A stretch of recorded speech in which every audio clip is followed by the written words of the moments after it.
The Pittsburgh Steelers will be shopping at running back in this year's draft.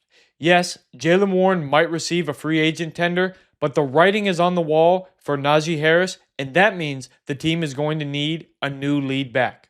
Well, luckily, the NFL Combine is here, and we're going to discuss 3 candidates who could fit that exact position.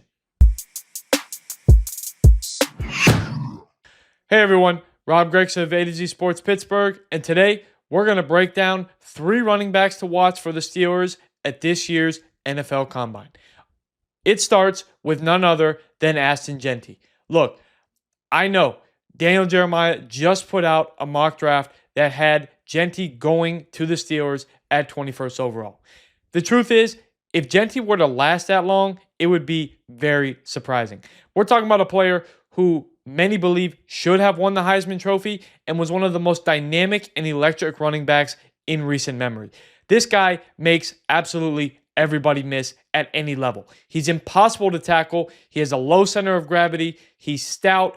And quite frankly, he is just a handful for defenders. The only downside is that he's a little bit small for the Steelers' likings when it comes to a lead back. Najee Harris, talking about a big player. 6'1", 6'2", 240 pounds plus. Jeanty's nowhere near that size. If he comes in at 5'8", it'll be a good day for him at the weigh-ins. Number 2, and the most likely pick for the Steelers, is Quinshon Judkins of Ohio State. This is a guy that resembles a lot of what the Steelers like.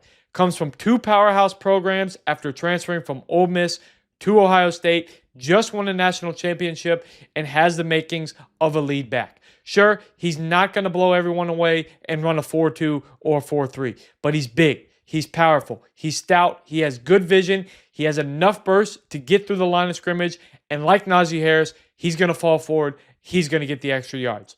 If the Steelers could get him in round 3, there would be no questions about it. They would take him in a heartbeat, but there's a good chance he goes in round 2, if not higher.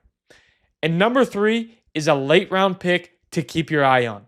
That would be Cam Skattebo. This guy is a Mack truck. Daniel Jeremiah says that he reminds him a lot of James Conner, who obviously played for Pitt and then the Pittsburgh Steelers, but he's a shorter version of that and more compact. Once again, Conner, big guy, over 6 foot, 230 pounds. Skattebo might weigh that much, but he's nowhere near 6 foot. This is a guy that is just going to run through everybody. I mean, in the college football playoff, he was running over defensive tackles that weighed 300 to 350 pounds. He is a dominant force in terms of moving people around with brute strength. So for the Steelers, those are 3 names to watch at this week's NFL Scouting Combine. Look for them to draft a running back in this year's draft and to potentially find their next lead back come April.